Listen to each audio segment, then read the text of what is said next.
Good evening again, and thank you for joining me. My name is Mandy Strauss, and I'll be bringing you stories making headlines today. Namibia fully supports the Palestinian Authority's call for the creation of a Palestinian state.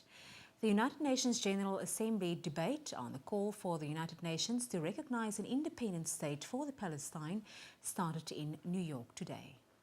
Foreign Affairs Minister Tony Nyoma says Namibia's position on the Palestinian question is clear, expressing confidence that other African countries will also support a call for the people of Palestine to have their own state independent from Israel.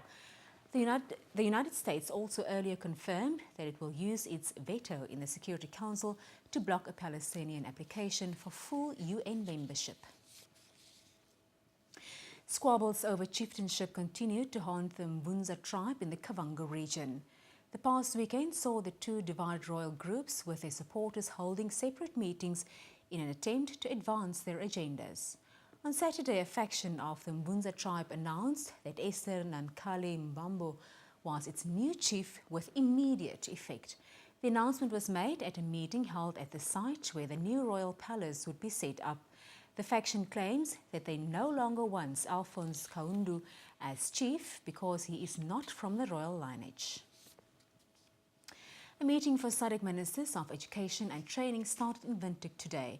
The meeting, which is held annually, will review progress and look at challenges facing the education sector in the region. Among the issues on the agenda are the cost barriers to access to higher education and student mobility in the SADC region, the education sector's response to HIV/AIDS in the region, and the implementation of the second decade of Education Plan for Action (POA). It will also discuss the regional strategic framework for technical and vocational education and training, as well as the establishment of a regional qualification framework. In business news, the Roads Authority has entered into another agreement to pave way for the construction and upgrading of the last section of the Tsumeb-Kwatwitwi Road to be completed in 20 months. The project will be carried out by the roads contractors company and the China Henan International Corporation Group.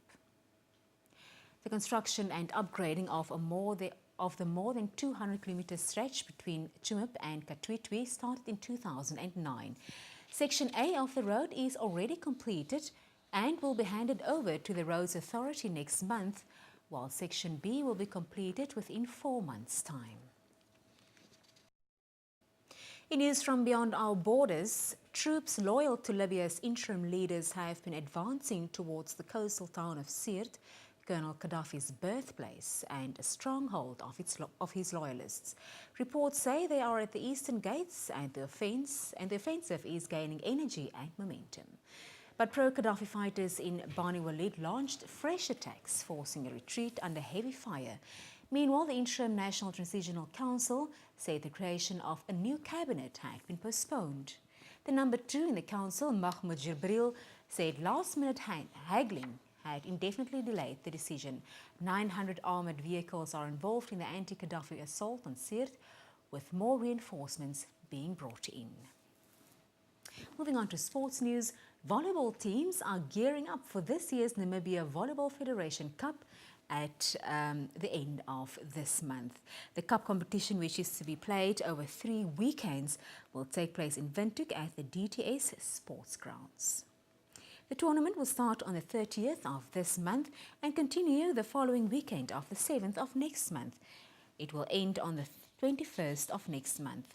The competition, which is the flagship event on the local volleyball calendar, will be contested by 5 men's teams and 4 women's teams. Participation is based on their log standings in the National Volleyball League.